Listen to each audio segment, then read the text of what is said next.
we have two worlds of art here, so to speak. A European world and a Maori world.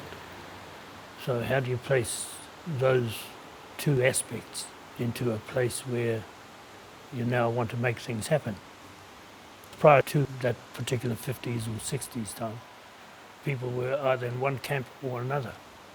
There was always the talk that, in Maori terms anyway, that the art had died or was dying, and that they needed people around who might rejuvenate it.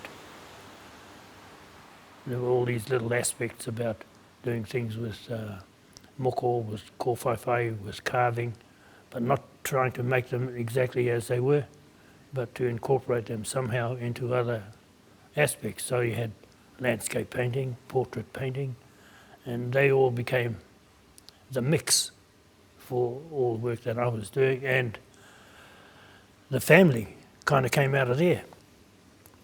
No great inspiration, you might say, to make the family, but having 3 bits of wood lying around, and that's how a lot of work started.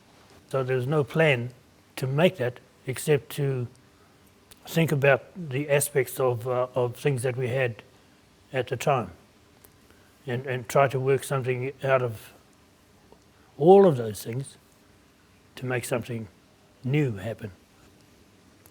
Trying to come up with something, well, that's a bit hard, you know. That's a bit tough. Tough for me now, because I didn't even know what the hell I was doing then, except to, and I still don't know. Still, although I try hard as anything to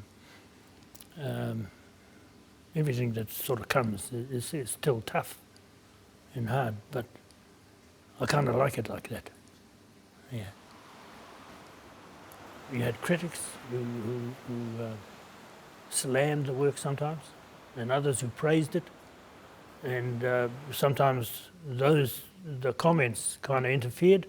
But I must say, some of the comments strengthened your resolve to go ahead and do things. A lot of people didn't know what it was about, Maori and Pākehā. On the Maori side, this is not the expectation of the so-called Maori person doing this sort of work. On the Pākehā side, what is this? What have we got here? It was time to make a stand about something.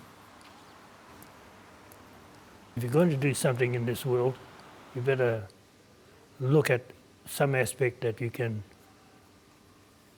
get your teeth into and grind your way through it.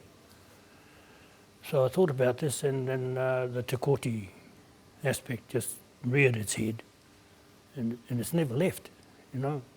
It's been there since the 1950s, for me anyway. He wasn't a perfect man. He wouldn't be in the eyes of a lot of people. He was a pioneer. He was out there striving and struggling. At the same time, he was killing people.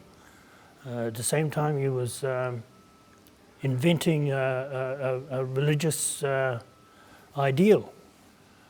The Ruatahuna thing is just putting him in a place. You've got to ask yourself, how did he get from one place to another? And how did he get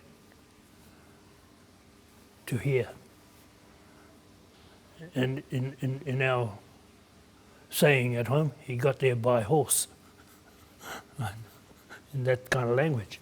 So we're trying to create that image here. Doesn't look like a horse, but that's what it's about. And the man himself. 1970s, I think, when I started to make images from Te Wepu, which is a flag that Te Kooti used. And it had, that heart was one of the symbols within it. That particular heart is come out of a series at the same time, and all the other symbols are there as well. It's made out of discarded patterns from a foundry. You know, all these beautiful pieces that were made by pattern makers in order to make parts of machinery. So these have all been discarded. So they've been put together, and they're sort of like a remembrance of those people, you know, their involvement in the history of this country.